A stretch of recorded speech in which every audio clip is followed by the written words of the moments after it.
Buenas, desde De Por Vidas. Hoy tengo un impresionante agrado de contar con Ramón Bover, director del programa Insuficiencia Cardíaca del Hospital Clínico San Carlos, uno de los médicos que es la referencia en esta patología, una de las patologías más frecuentes a nivel de España, y él es una referencia a nivel nacional. Además de ser un excelente médico, excelente padre de 4 niños y un colega que está siempre dispuesto para ya sea lo que uno necesite.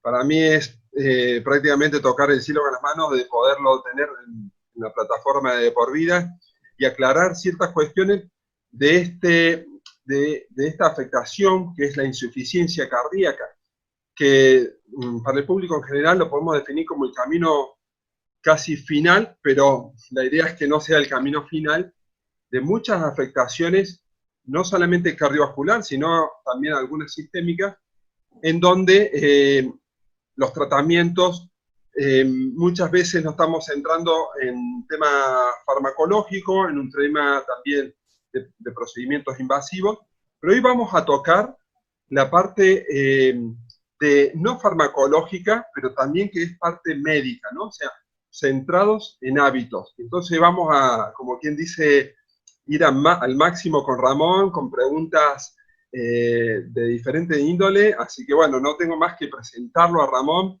¿Cómo estás? ¿Cómo va? Te hemos pisado Muy ahí en bien, el Cristian. hospital.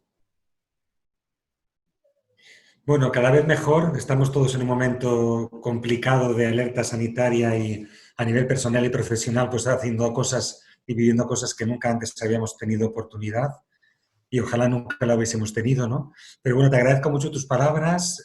La verdad es que enhorabuena por la iniciativa. Todo lo que es la comunicación con los pacientes y no con los pacientes, con la gente que quiere mantenerse sana, es muy importante. Es muy importante porque la prevención es sin duda la herramienta de ahora y del futuro, porque todos sabemos que los sistemas sanitarios es muy difícil mantenerlos a nivel de coste, a nivel de recursos, y si queremos que un sistema sanitario sea sostenible, tenemos que atacar ya no las enfermedades en sí, sino la prevención.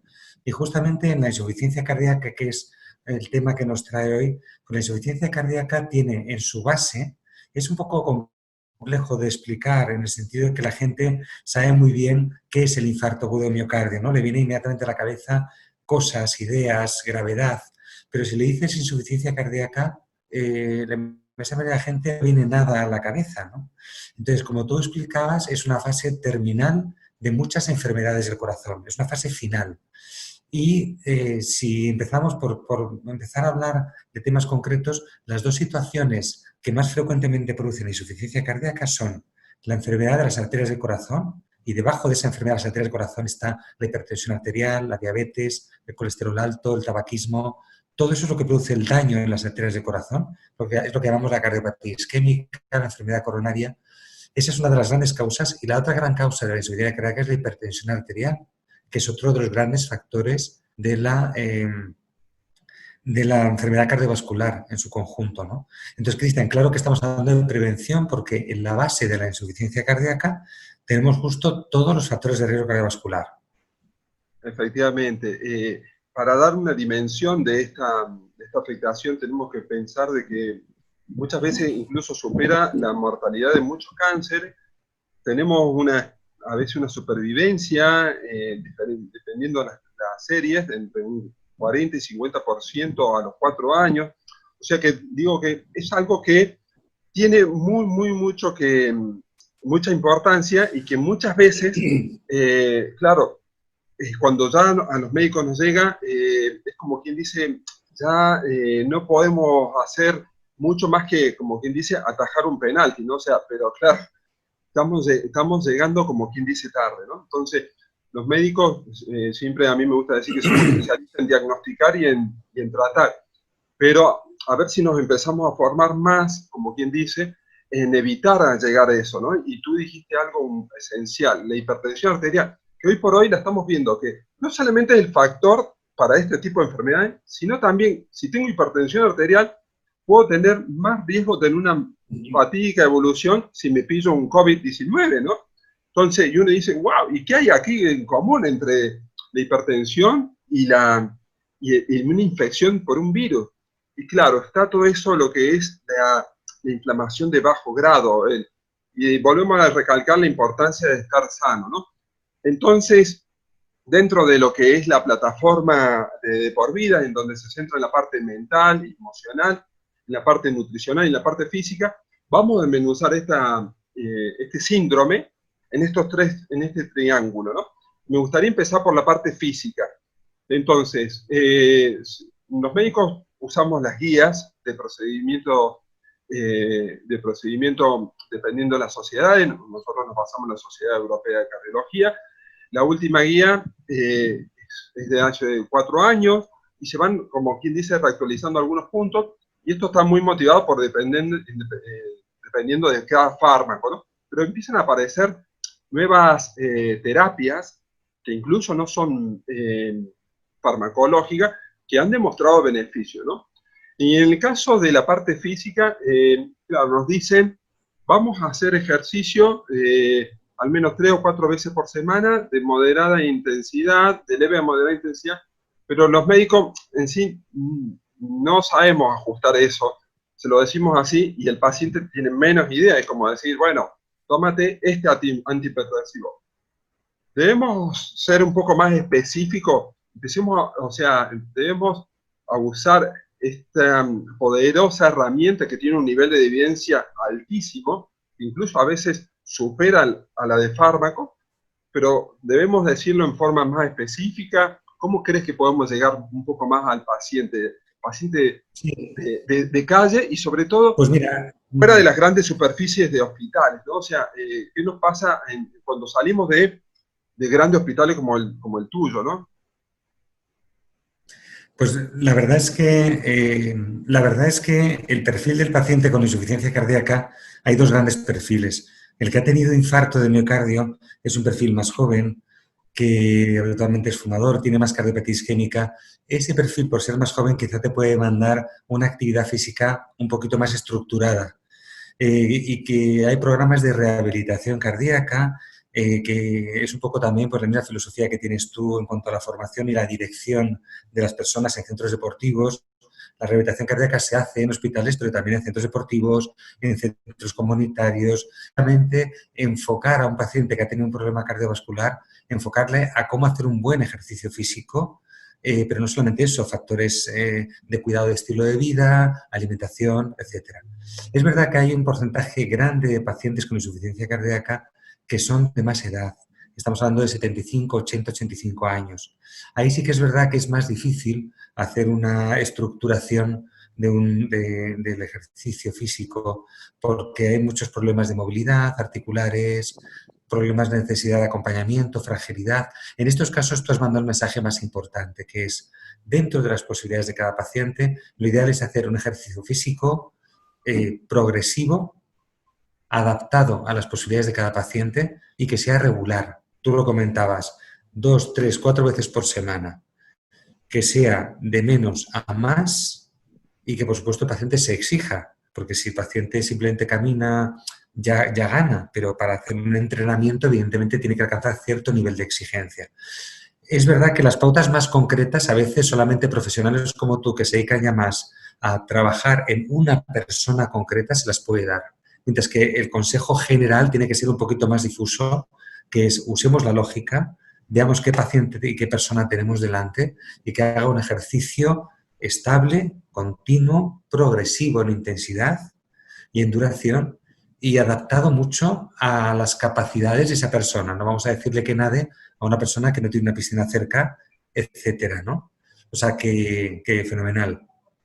Excelente. Bueno, aquí de fondo se ve aquí mis niños que están. Voy a recalcar algo que has comentado y que me ha encendido en sí. La importancia de hacer algo progresivo. No basta con decir, yo ya hice mis 10.000 pasos, ya es bastante, y listo, ¿no? Porque tenemos que entender que justamente el ejercicio es un estrés que genera una adaptación. Y luego después, claro, ya se adapta, y si no hay constante evolución, no hay cambios, no hay mejoría. Y a veces en esto sí que veo que nos limitamos por decir, bueno, porque ya la edad, ¿no es cierto? Tengo una edad, tengo una edad. Sin embargo, lo que estamos viendo que justamente lo que mejora la evolución con la edad es el ejercicio. Y incluso no decir solamente, bueno, yo ya salí a caminar, la importancia de lo que se está viendo últimamente a nivel de estos estudios, del ejercicio de fuerza.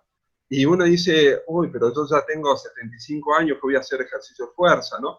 Y justamente la fuerza es lo que le da calidad de vida a una persona mayor, por ejemplo, levantar las bolsas de compra y subir hasta una primera planta, poder alzar un nieto, que te puedas levantar de una silla, ¿no? Y eso se entrena, ¿no?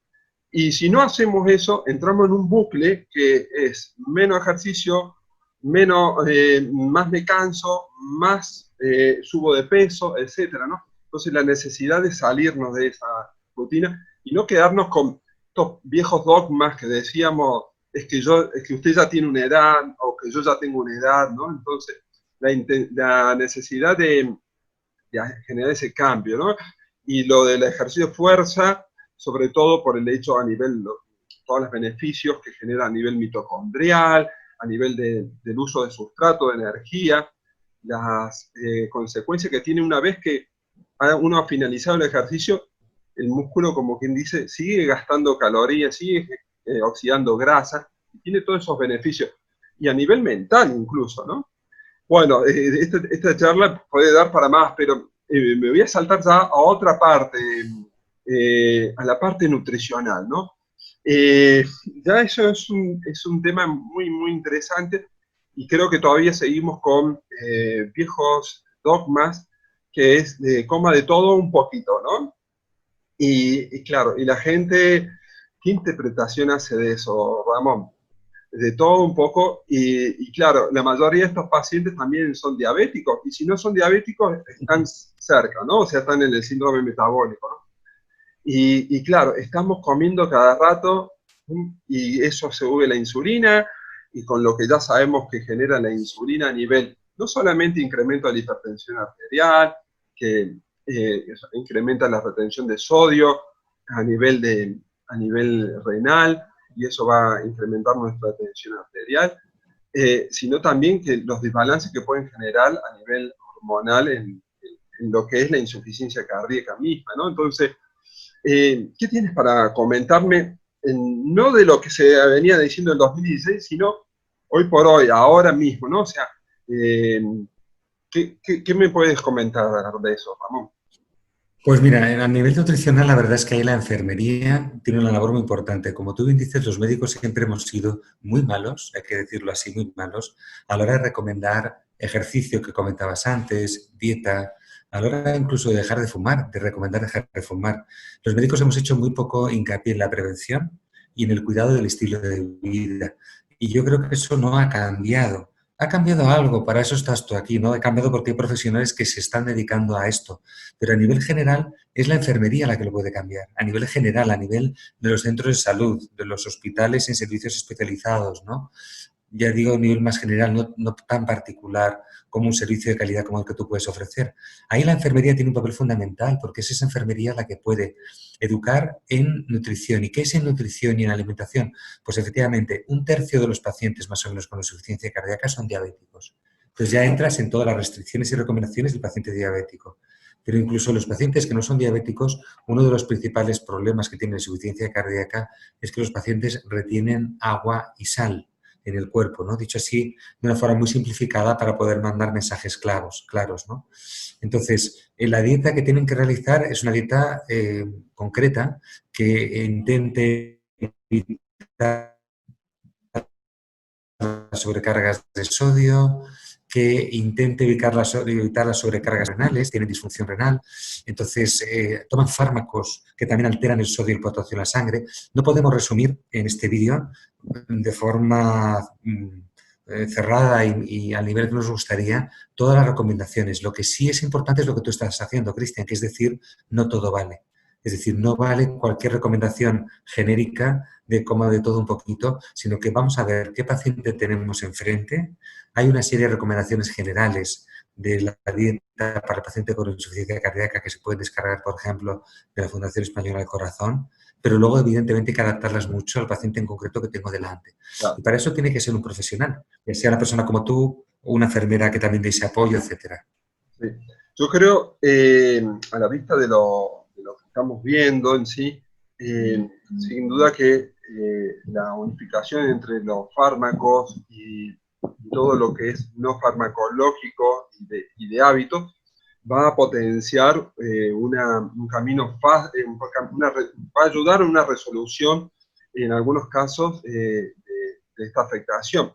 Pero hay como, cuando uno empieza a analizar la fisiología y todo, hay como mensajes contraproducentes, ¿no? O sea, hoy por hoy, gracias a Dios, sobre todo en estos últimos 5 o 6 años, la farmacología ha avanzado muchísimo, en donde lo que tú dijiste, para disminuir esa retención de sodio y agua, y a la vez que justamente eso genera un cambio a nivel hormonal. Eh, Centrándome en algo que me apasiona en sí, hemos visto que hay fármacos que van bien para el azúcar, para la diabetes, como quien dice, y que también mejoran la insuficiencia cardíaca, ¿no? ¿Por qué? Porque son, entre otros factores, favorecen la eliminación de sodio y de agua a nivel de sodio, perdón, agua y de azúcar, de glucosa, a nivel renal. Y claro, es fantástico, ¿no? Y esto yo lo entiendo como una especie de super fregona, que cuando la bañera se ha llenado, es una super fregona que tiene la capacidad de absorber ese líquido. Pero por otro lado planteo, ¿y qué tal si cerramos el grifo de esa bañera un poco? Así evitamos que eso se rebalse, ¿no? Y esto entiéndase como que tenemos estos fármacos, tiene una potente acción, pero también, y si reducimos justamente el ingreso de estos hidratos de carbono, ¿no? Que muchas veces nos centramos en, sí, no coma azúcar, no coma, pero a nivel glucémico, por ejemplo, el pan normal que usamos, nos sube muchísimo más la glucemia que el azúcar misma, ¿no? Entonces, y luego después el peligro de estar comiendo cada 3, 4 horas, que es los mensajes que solíamos decir antes, porque claro, constantemente subimos la insulina, subimos la glucosa, etcétera, etcétera, etcétera. Entonces, sin duda que esto se necesita más tiempo y todo, pero yo abogo un poco a dar unos mensajes de decir, bueno, por favor, sepa que no solamente el azúcar es lo que sube la glucemia, el azúcar misma, sino que hay muchos alimentos que son muy ricos en glucosa, en sí, de hidrato de carbono, y que si estamos comiendo cada 2 por 3 generamos toda esta afectación que acabo de comentar. Entonces nos resumimos a incrementar un poco más el uso de grasas saludables, en incrementar proteínas que dependiendo del paciente los pueda tolerar, etcétera, y sobre todo bajar un poco más los hidratos de carbono, o usar el hidrato de carbono saludable, ¿no? Y solamente 3 comidas por día para evitar esos picos. Y en eso, justamente, también me recuerda, aquí acaba de salir, bueno, el año pasado salió en New England Journal of Medicine una revisión sobre lo que es el ayuno intermitente, ¿no? Como una herramienta que ya la medicina no puede obviar para generar un cambio en la evolución de nuestros pacientes, ¿no? Y todo con, obviamente, con el rigor científico y demostrando, ¿no? Favoreciendo a mecanismos que, por ejemplo, en la autofagia, incluso muchos fármacos hoy por hoy también lo mencionan, y que fue en premio Nobel en el 2016, ¿no? A este investigador japonés. Entonces, claro, empezando a conocer todo esto y todos los beneficios que tienen, y volvemos a lo mismo, ¿no? O sea, no solamente a nivel cardiovascular, sino a nivel de coger una mala evolución del COVID-19 o justamente tener alguna enfermedad neurodegenerativa como Alzheimer el día de mañana, cáncer, insuficiencia cardíaca. O sea, volvemos a lo importante de la prevención, a lo importante de estar sano, a que muchas veces si logramos con fármacos controlar cifras de tensión arterial, controlar analítica, pero como quien dice, el sustrato sigue estando abajo, ¿no? O sea, mejoramos el iceberg, o sea, no, la punta del iceberg, pero la base del iceberg con todo eso que nos va afectando, como que eso no sé si los médicos lo atacamos las consecuencias, ¿no? Entonces, bueno, es lo que tú dices, o sea, no nos va a dar mucho tiempo para todo esto, pero sí para un poquito generar esa curiosidad, ¿no? O sea, mira, no me Yo quiero... para... Sí, dime, perdona. No, nada, nada. Que yo igualmente, un poco para como mensaje final, yo diría que el protagonismo del paciente o de la persona interesada en cuidar en su salud es fundamental.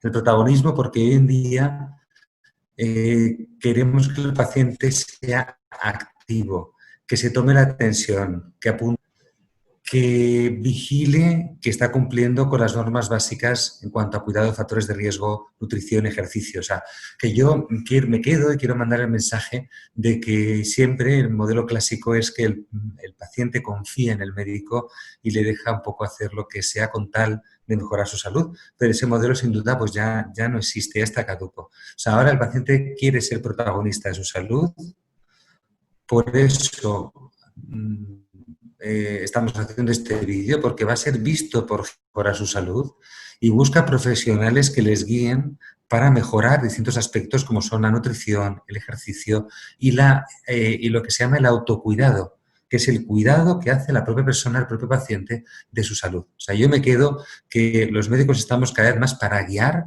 pero que es el paciente el protagonista. Y por eso, pues, te felicito de nuevo por el proyecto que tú tienes, que es justamente en este sentido. La persona es la protagonista y tú eres el guía, y qué mejor que seas tú, para ayudar en todo lo que estamos diciendo que es fundamental, Cristian.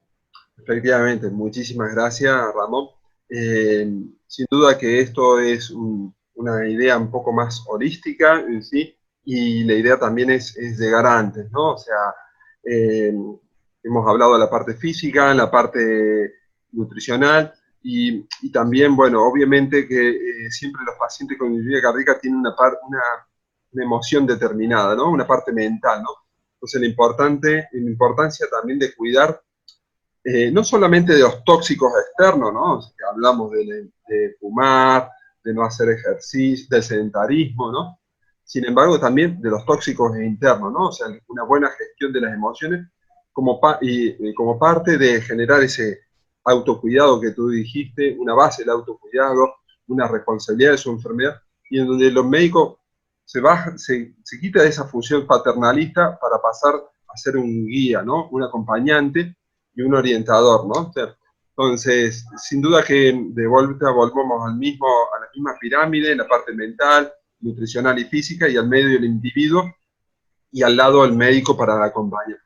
Estamos cambiando algunos dogmas en sí y creando nuevos paradigmas, que es parte de la medicina misma, ¿no? O sea, cómo vamos cambiando, y es súper interesante esto.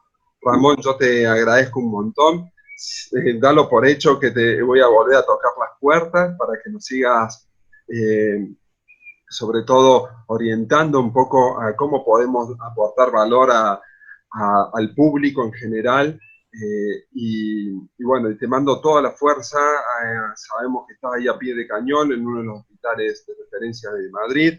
He tenido la suerte de estar en ese hospital contigo, y bueno, ha sido muy fructífero, no solamente en aquel tiempo, sino justamente ahora, como has mantenido todo el lazo. Así que, si no te molesta, también dejaré ante cualquier persona que quiera contactarnos, que quiera referencia bibliográfica, etcétera, de todo esto, dejaremos un poquitito algunos datos, y hasta la próxima, Ramón, ¿no?